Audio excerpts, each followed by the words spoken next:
As you may know, this channel has been almost solely focused on easy mode late game until recently, where I started doing some more chimps challenges and also bossing.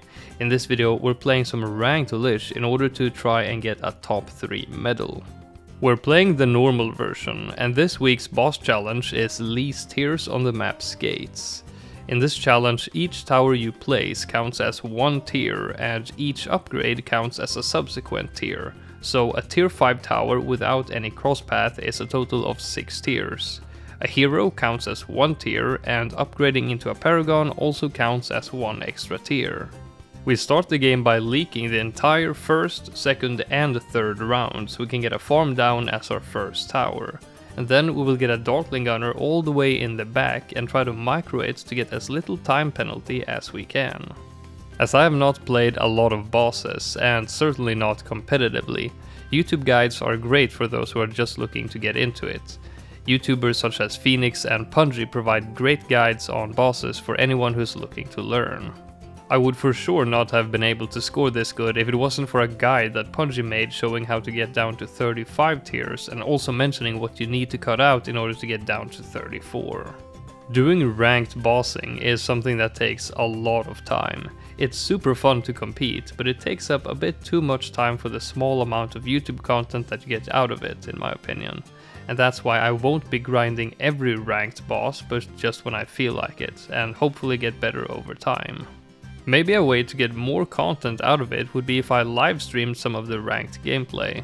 I've been thinking about live streaming for a while now, and I think that I will eventually do a few boss streams here on YouTube and then eventually move the live streams over to Twitch. So maybe sometime next month if you're lucky, there might be a few live streams here on YouTube and maybe even some with a face cam. Speaking of which, I think I need to order a new one because the one I have at the moment is getting a bit old. In fact, my entire setup is getting old. My PC keeps shouting errors at me and often sounds like an airplane when it's starting up. I think it might be due to a loose fan or something.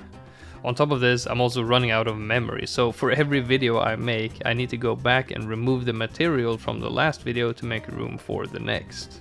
I've had this PC for a good few years now, and with this channel growing so quickly, I think getting a new one is warranted, so possibly a Christmas present for myself later this year. Before tier 1, we have upgraded the farm into a 320. We also have a bloon trap and a 030 NG at the start of the track. We got our hero Etienne and the Dartling gunner to 400. Since we don't have the middle cross path for the Dartling, it won't see camo, so we got Etienne, which gives all towers camo on level 8. And to compensate for missing the faster barrels upgrade, we will buy the overclock mid-round and use it on the Dartling gunner. The fact that we need to use the overclock to survive means less overclocks on the farm, which will lead to a very tight money situation later on. On Lych bosses, you often exit to home and back again to prevent some of the chained Moabs to spawn. If you get a lot of them, that can easily be the end for you when you're already cutting things as close as you can. After taking down tier 1, the next thing we will do is to use the overclock on the farm all the time and upgrade it into a 420, and also keep picking up the bloon trap as soon as it gets full, while also microing the Dartling gunner to end the rounds before getting penalty. Then we move on to tier 2, which will be one of the easiest tiers. Here we will have enough money for the Ray of Doom mid-round, which will take down the boss with ease, so we can keep the overclock focused on the farm at all times. We can also use Etienne's abilities to gain a little bit of extra damage on the boss for a slightly better time. Etienne is one of those heroes that I don't use very often, so it was fun to change things up a bit in this game. Speaking of heroes, we're getting a new hero called Spirit Walker in update 39, which will be real fun to see and test out. But before update 39 of course comes update 38, which will probably be released fairly soon since Ninja Kiwi just tweeted out a teaser on their Twitter account. This update will bring a new skin for the hero Brickell, new quests, a new map that is teased in the image, and last but not least a new boss called Face. The thing Ninja Kiwi tweeted out was in fact not an image but a video, and for a split second you can see a glimpse of the new boss in the sky. This boss looks real freaky and I can't wait to play it. But for now we're playing Lych, and it's time for tier 3. The only thing we upgraded since tier 2 was the banana farm to tier 5, and now to be able to beat this tier we need to use the overclock on the Ray of Doom. Despite this, clearing tier 3 is nail-bitingly close, as the final soul that gets sent out makes it to the very end of the track before getting destroyed. The next thing we will do now is to upgrade the overclock into an ultra boost, and then we will stall the rounds so that we can give the farm 10 stacks as soon as possible. As I mentioned, the money situation will get pretty tight pretty soon. We keep using the ultra boost on the farm even after getting 10 stacks to get both the permanent and the temporary effects for maximum cash outputs, and then we use the money to get an XXXL trap at the start of the track. This will bring in a bit of extra cash and also more pops for our Paragon, which is what we will use in tier 4 and tier 5. So we need to remember to pick up the trap as soon as it gets full, so we can put down another one sooner and get more pops.